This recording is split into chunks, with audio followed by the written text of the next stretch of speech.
Anong inyong kaisipan dito? Meron kasing, ngayon po ay panukala na ihiwalay na po ang PAW sa DOJ.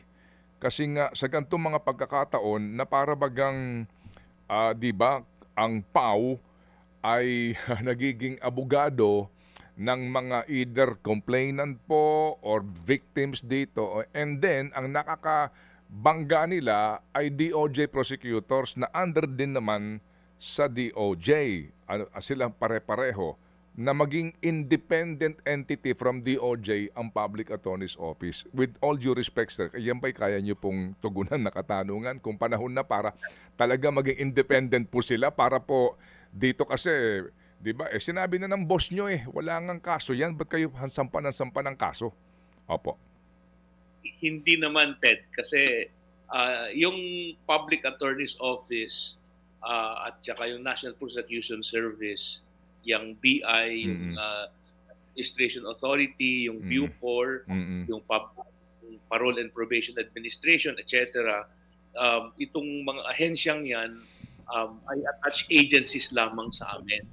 Um, ang sila ay independent Mm. in Mm. to a large degree. We don't interfere with their day-to-day operations. They decide matters by themselves. Mm. At nagkataon naman kasi na yung Department of Justice at lahat ng mga ahensyang naka-attach sa kanya ay um, leading government law enforcement agency.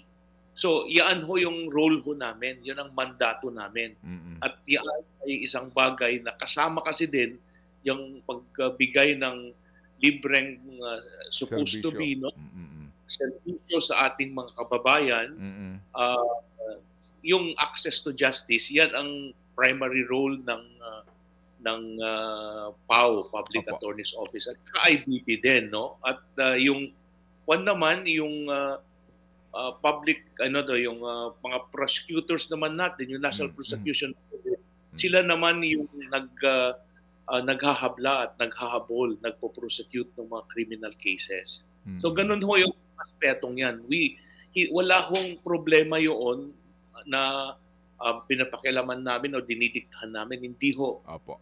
Yan ay sarili nilang desisyon at sa tingin namin, gaya din ng pagkaroon na ng desisyon ng ating Secretary of Justice, Jesus Remulla, yan ang isang bagay na dapat nilang tignan. Kasi it's similar to sa isang organisasyon, yung mas mataas na office, hindi ibig sabihin na didiktahan niya yung nasa baba. Kailangan lang tignan yung mga tao sa baba kung tama ba o hindi yung kanilang ginawa. At ganito ang nangyari, may review nga ho review na may pagkamali at dapat tugunan nila.